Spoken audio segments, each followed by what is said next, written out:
marketing and logistics for the 311th Recruiting Squadron. This asset is a national touring asset. It's called Air Force Rapid Strike.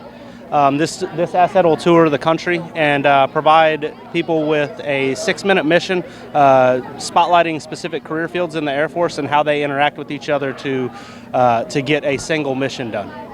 I see. Now, why don't you take us through this thing and what people have to go through this? Absolutely. We'll start right over here with the registration. The government tracks you. No. So we'll start with your information. Can I slide by you guys? I don't remember how or why. Because I can't see it. All right, so there. Yep. Today's objective is to destroy an enemy weapons storage facility. This is a critical mission and failure is not an option. A few rules before we get started. Keep your arms and legs away from the doors and remain seated throughout the entire ride. Watch your step as you exit. There are grab rails in front of you and an emergency stop button overhead in case you need them. Now let's begin. Mission Rapid Strike. I've gone out to it, right? Just do exactly the same thing as the screen. Oh boy.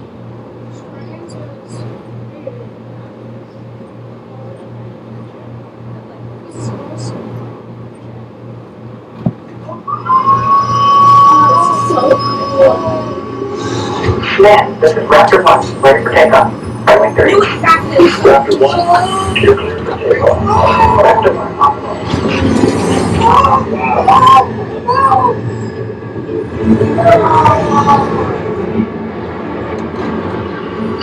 we need to secure the route for C-17 to ground.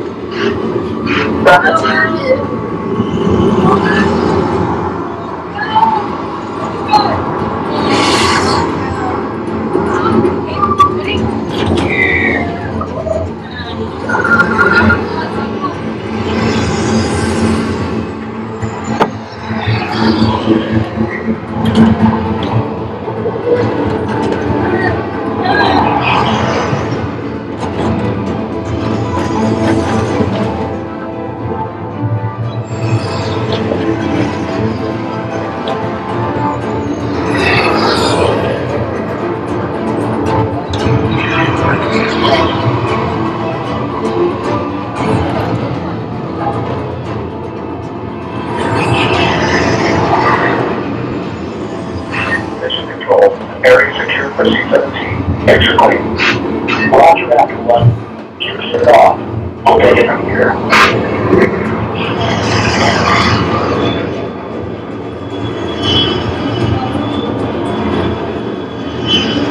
Roger, control. Base 9 and 1 minute out. So let's run quickly.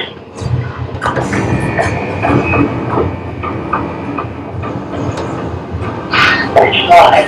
Wind 140 degrees at 8. You're clear to drop. 3, 2, 1. Green light. Green light.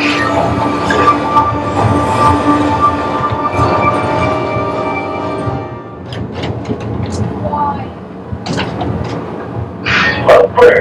Cover the lens.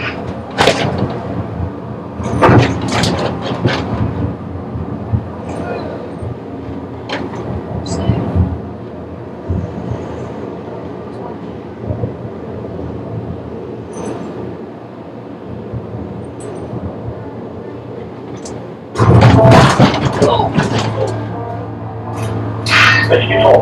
All guys on the ground. Proceeding with mission. Let's get down.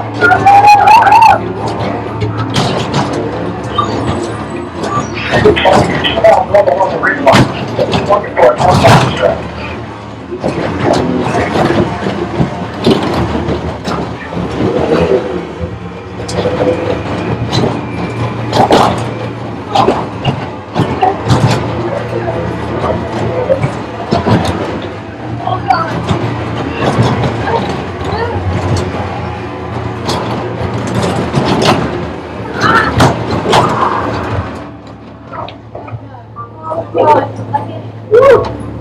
That was so cool. All the rest were being called on this mission. Not this right. Lock on. Label target. Set course.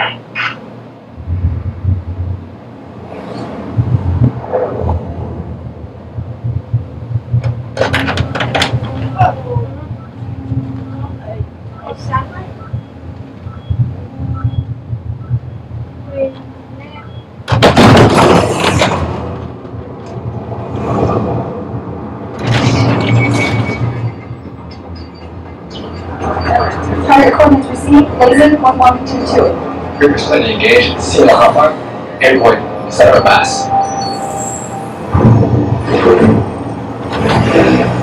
Now we're talking. Now we're talking about this, baby. Weapon warrior.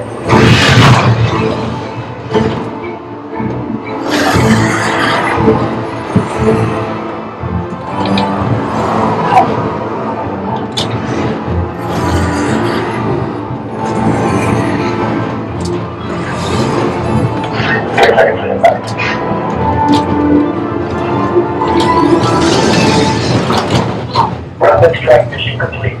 Target destroyed. Okay, Sergeant, can you tell me what your story is in the Air Force? How you got in and what you've done? And Absolutely. I came in as a portion of the attacks on September 11th, and following that, I was a senior in high school at the time of the terrorist attack, and at that point, I kind of knew that this was going to be my calling. When we immediately upon graduation, 2 weeks after that, I left for basic training at Lackland Air Force Base in San Antonio, Texas, and following that, I went to Security Forces School for security police, and following that, I went to England for 2 years. I've spent time in various places in the States and overseas across Europe, and now I do marketing for Air Force Recruiting Service. now this marketing you do, it's for the recruiting service, and do they?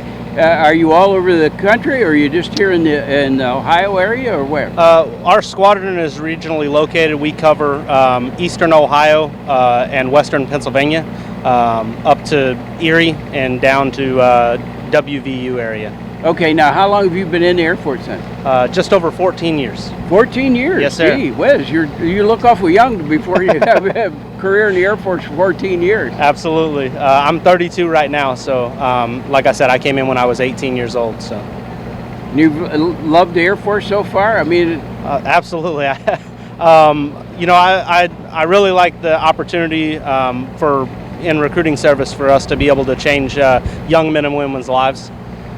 Take them from a situation where maybe they don't know what they want to do later on in their career, or what they want to be when they grow up or whatever, and giving them options to kind of dabble in different career fields, different specialties, and get some experience and figure out what they want to do with the rest of their lives. well, Sergeant and I, we sure do appreciate your service. Yes, sir. And we appreciate you bringing this Rapid strike. the rapid strike to Wadsworth. To Yes, show sir. everybody and get kids involved and let them know what's out there in the aviation field for one thing. But we love that you're here. Absolutely. Let's put it that way. Well, thank you for having us. Okay, thank you. Yes, sir.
I was just wondering, did you contact the other avionics manufacturers?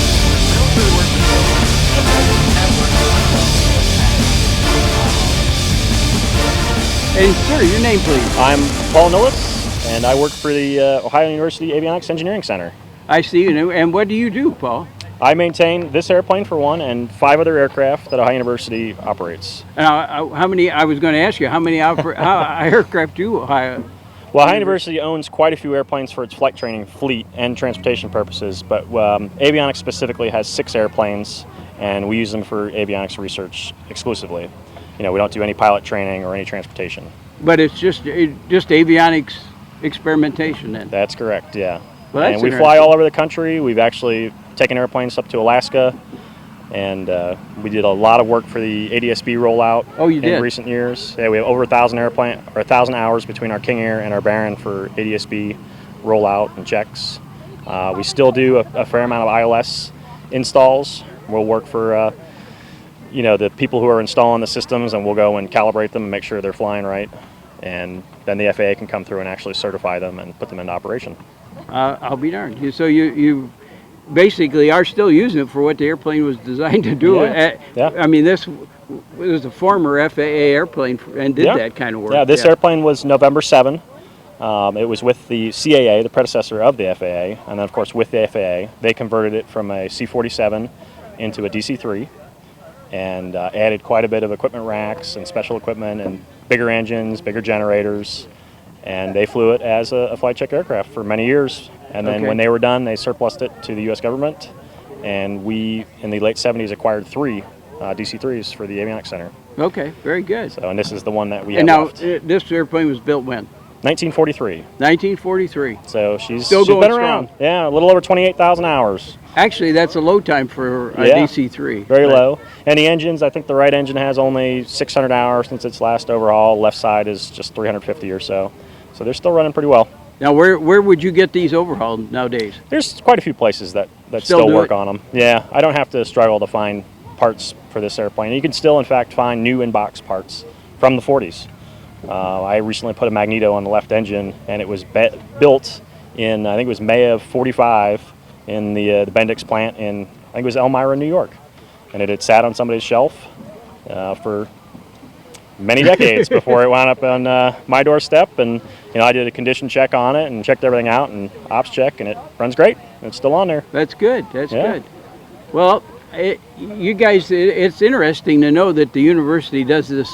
I call it a service, but you're experimenting into new avionics, and obviously we know technologies has taken off in this field and many others.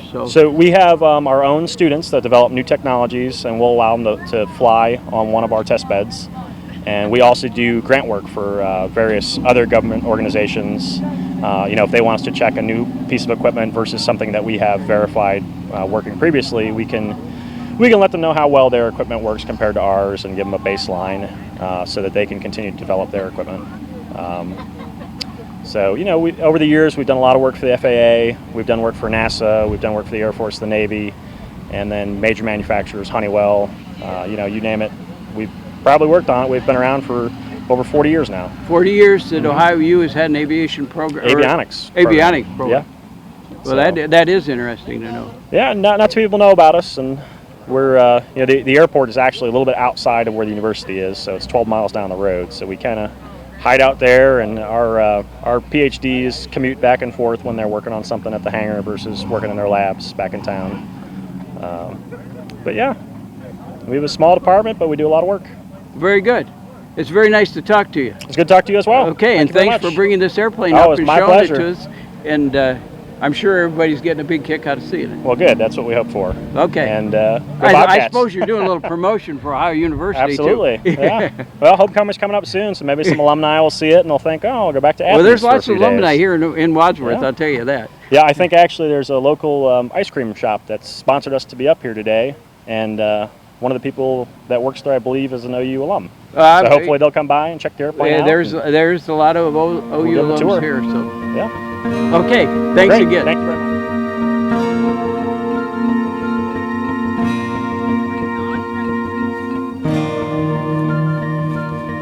is your name, please? My name is Chief Warrant Officer 4, James Siebenaler. I'm a National Guard aviator here and have been for the past 30 years of my career at the Canton Regional Airport, where we've had a number of Guard aircraft, helicopters in the term that I've served, including this one, which is a LUH-72 Alpha. The Army calls it Lakota. It is a EC-145 by the Aerobus designation, and we currently have it configured for a medevac unit where I serve there right out of the Canton Regional Airport, where we do most of our flight operations.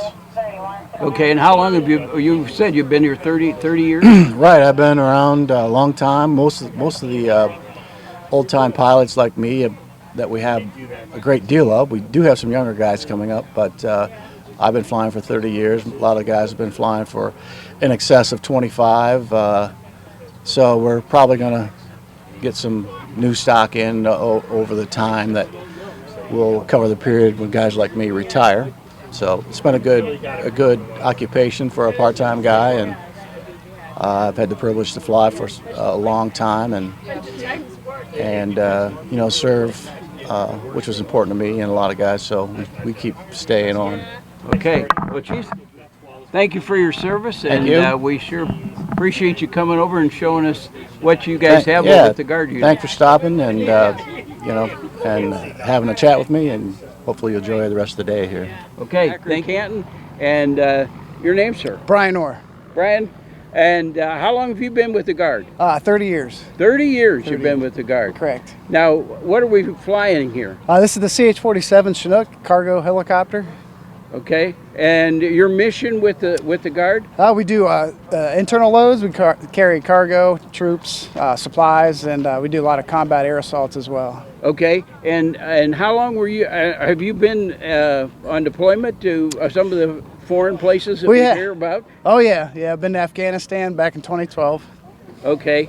And you just told us here before we went on camera that you got a unit that's coming back from there now. Yeah, we have a unit deployed right now with the Chinooks, and they're just coming back within a month. So they just finished up a year rotation in Afghanistan as well. So. Okay, do you have anything coming up like that in the future? No, not in the near future. So hopefully we get a little break. Okay, good.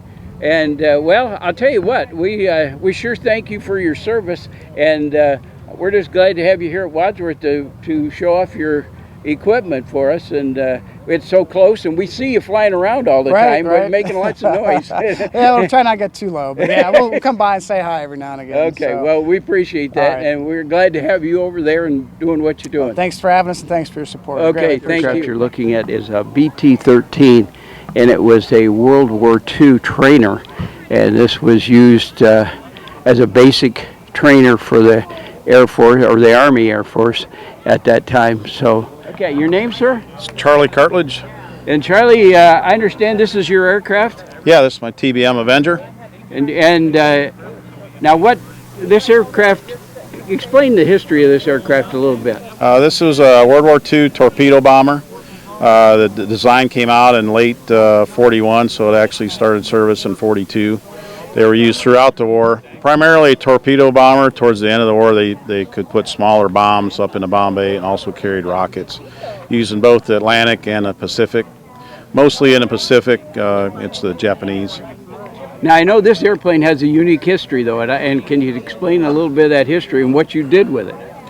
Yeah, this particular one was actually built in July of 45, so it didn't see any active combat. It was sent to the West Coast, and then the war was over.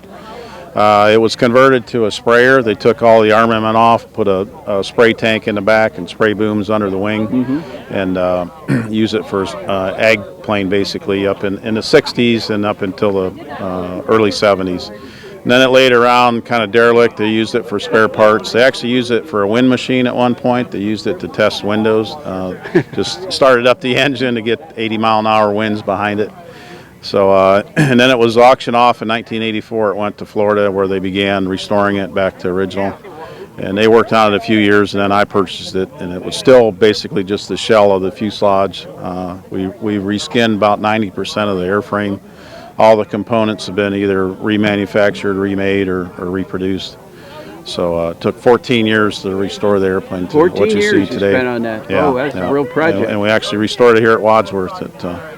We flew it out of here in 2013. And Okay, now you base it now up at Port Clinton? Port Clinton, Liberty Aviation Museum, Port Clinton, Ohio. Yeah, very good. So it's been there on display, and people can see it and get to tour the airplane, and it's nice that people can see it. And you do air shows and things like this? Yeah, we're glad to be here. Thanks for having us here at Wadsworth this weekend. What a great show. They really put a lot of effort into putting all this together so people can come out and see the airplanes and get interested in aviation, hopefully. Yeah, there's lots of different facets of aviation, and it's here.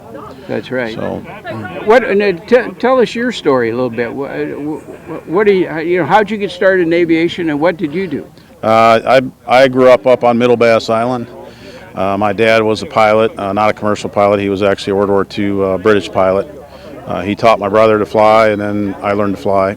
And so I learned to fly in a little small airplane, and I instructed up at Sky Park once I got all my ratings. And then I worked for a regional, and then I flew for Northwest Airlines for. Oh, you flew for Northwest? Yeah, and then Delta for 27 years. So that's my back. You retired from Delta. Mm-hmm. Very good. So very good. So growing up there, you either have a boat or an airplane or something to get back and forth to the island. So we chose the airplane. Very good. Yeah. You have a good story, Charlie. Thanks. We appreciate you coming down and showing everybody this beautiful airplane. Yeah, it's great to be here and great to show the history of the airplane. And thanks for having us. Your name, sir? My name's Matt Tomchek. And Matt, your aircraft here, what is it? It's a 1952 Cessna 170B. It's powered by a 145 horsepower engine, 6-cylinder engine, and it's very windy out today and it's bouncing around. We don't want to leave without you. Yeah. It's all metal airplane, and it's just a lot of fun to fly. This is built in '52, but it looks like brand new. Yeah, the airframe is 1952. I bought it from a gentleman and had it painted, and actually it's the Sherwin-Williams jet glow paint, and so it has a little bit of a hometown connection there with the paint. And he had it painted, the interior, and if you notice, put on it's called a Stoll kit on there, and it makes it handle a little better at low speeds and all that. Okay. Yeah. And how long have you owned the airplane?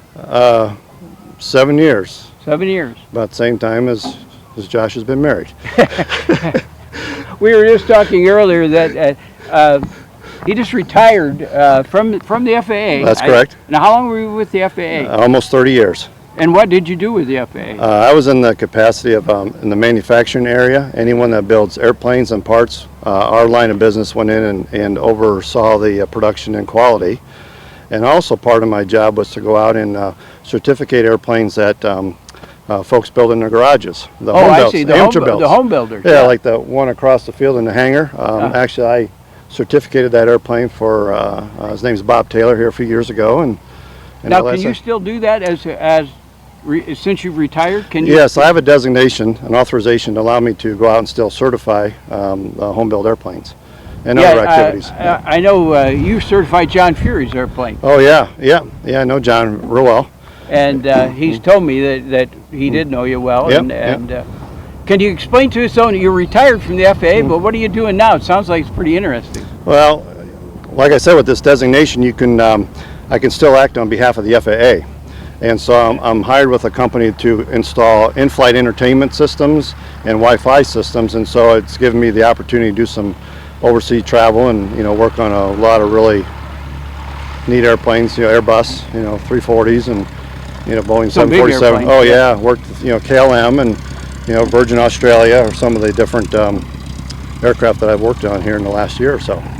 I like to say also the airplane a couple doors down, Charlie Cartledge. Yes. I said in almost 30 years I was able to certify that airplane, and that was probably the highlight of my career doing Charlie's airplane.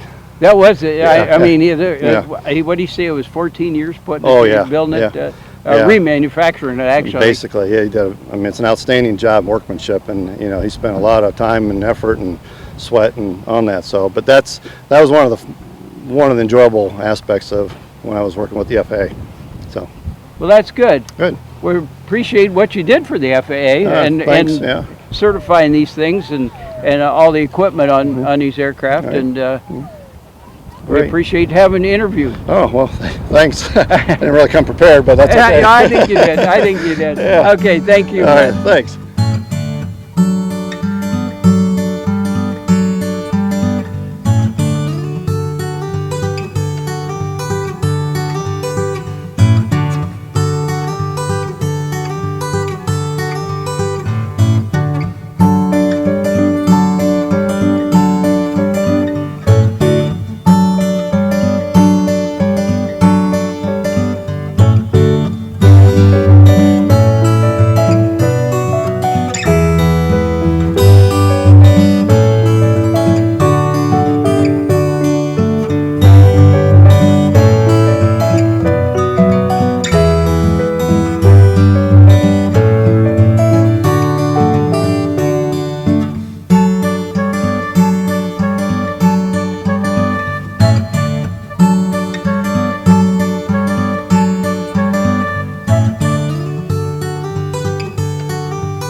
And your name, please. My name is Dana Mancuso. And Dana, what do you have to do with the soaring people around here? What are the Well, I started flying gliders first in 1978. And then in 1984, I got my single engine rating, and I also fly the tow plane. We have a single seat here that we're in front of, and then we also have a two-place ship. We give instruction and flights. People can make an appointment to come down and take a flight. Generally, they would last anywhere from 20 minutes to an hour. Now, what would that cost them then to do $75. $75. Right, it's depending on the weather. Today would not be a good flying weather Obviously, today with the windy winds today. and gusts. Yes, it would not be pleasant for the people. A lot of things, you know, we have a flight instructor now, and we have two 14-year-olds that soloed within the past couple of months. One of them is the instructor's son, whose name is Zach. He soloed last year on his 14th birthday. And then we have Jackson here, who also soloed 2 weeks ago. Jackson, how was that experience? It was a thrilling experience. I loved doing it. I soloed on my 20th flight. On your 20th flight? Yeah. For 30 minutes, I think I was up. So it was an awesome time. And you're how old again? 14 years old. Okay, you're just 14, and I think that's the minimum. Yep, you can solo when you're 14. Okay. Well, great! Congratulations. Thank you very much. And I was asking, you still have a back to your shirt. Most of the time, they tear that off when you solo. I've been wearing too many new shirts around the airport. Well, so. it doesn't matter if it's new or old. They tear it off anyway. See. I'll wear an old one next weekend. Okay. And now, how many members are in the club? Well, we started out in '78 when I joined the club with 54 members. We're down to about 16.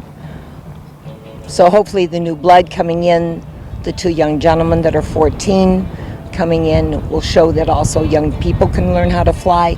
It's very good. It helps you out in a lot of things. It brings you confidence. And hopefully the club will come back. People don't realize it's cheaper to fly a glider than it is to play golf and some of the other factors in life. Well, and it is a thrill. Yes. I mean, I am a glider pilot myself, and it is a thrill to be up there with no motor to propel you, and you have to use the clouds and the wind currents to keep you up there. Absolutely. Quiet flight is absolutely awesome. It's wonderful. So that's why I always tell people I'm always flying in the clouds. You know, and I felt very privileged, you know, being able to take these two young gentlemen, being their tow pilot up for their first solo flight. It's quite an experience, quite Very a badge good. on my shoulder. Well, and I'm glad I see you're enthusiastic about getting these young fellows going. Oh, yeah. And that's what we need in aviation is young enthusiastic people that are going to take it on. Oh, it helps in a lot of ways. It builds confidence. My 14-year-old grandson flew with me last weekend, and he flew with me once before 2 years ago and didn't have the opportunity last year. So his idea is to come flying and possibly join the Army and go in the Air Force there. So, you know. Good enough. We just talked to the recruiting people over there at the Air Force, and I said to them, about recruiting, and he said, "Well, we're in marketing." I said, "Okay." Okay, new terms. Yeah, new terms. Right. Okay. So, well, thank you very much for explaining us a little bit about the glider operation down here at Wadsworth Airport, and we hope that maybe this will bring some people down to go for rides and maybe take up the hobby, I call it. Right. Well, we fly from April to November. We put them away. We don't fly the other winter months anymore. It's not feasible. And forgot my train of thought here. Anyways, hopefully people will come down. Oh, Saturdays and Sundays we start flying about 12:30, 1 o'clock. And if they want to come down, they don't have a phone number to call. I don't have the pamphlet with me right now for the phone number. To set up the appointment, they can call Wadsworth Airport, and they can in turn get them in touch with us for the flight. Very or good. you can just show up down here, but it may, take a process. But like I said, the heavy wind days, we won't be taking flights up. Okay. Well, very good, and thank you very much. And thank you, and congratulations, by the way. Thank you. And I hope you carry this on. Me too. I hope I do too. Okay. Thank you.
This is your day.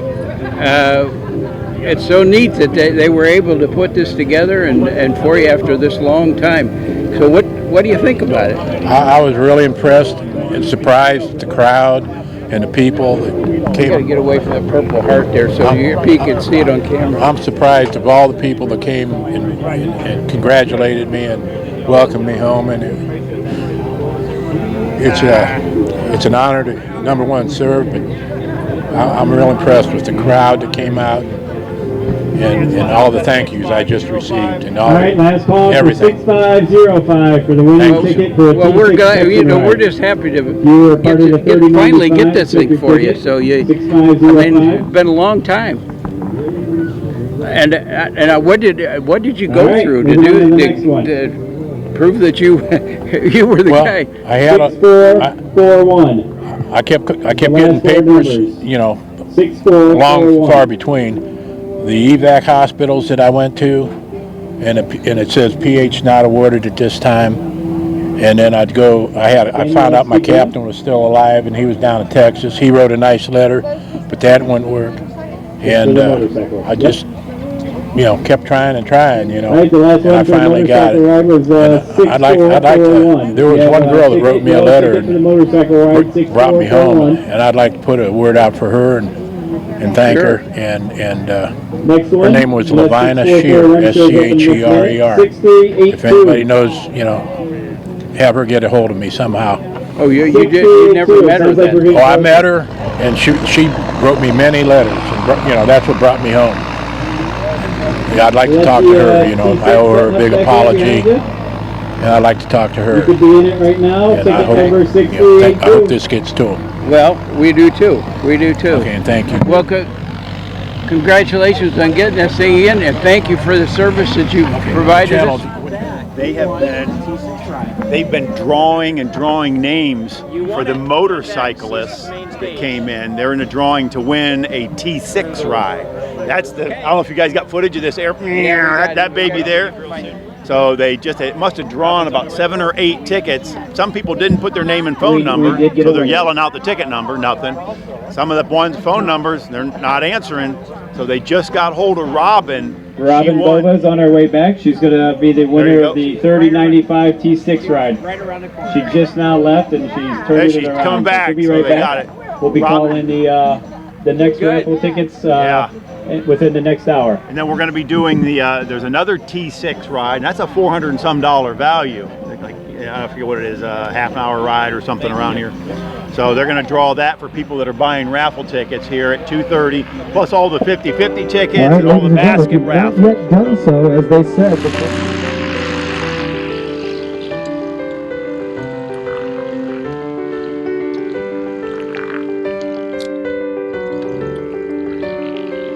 Well, Bob.